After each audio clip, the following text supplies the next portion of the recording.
Cleaning and sterilizing your Xyrus Isovac unit is simple and should be completed after each patient.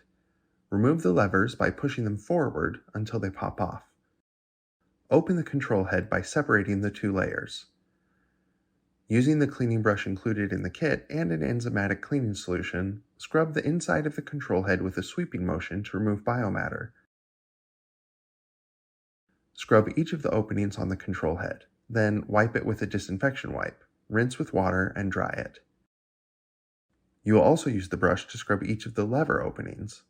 Place the disassembled control head in a sterilization sleeve and sterilize it.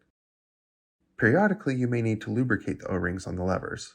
If they look dry or damaged, remove the O-rings with an explorer or scaler and replace them with the extra O-rings provided in your box. After sterilization, right before you use it, reassemble your control head. Reassemble the control head by pushing the two pieces together until they click. Replace the levers on the proper side of the control head by identifying marks on the levers. There's an L for the left and an R for the right. The left side of the control head is the side in which the I for Isovac is seen.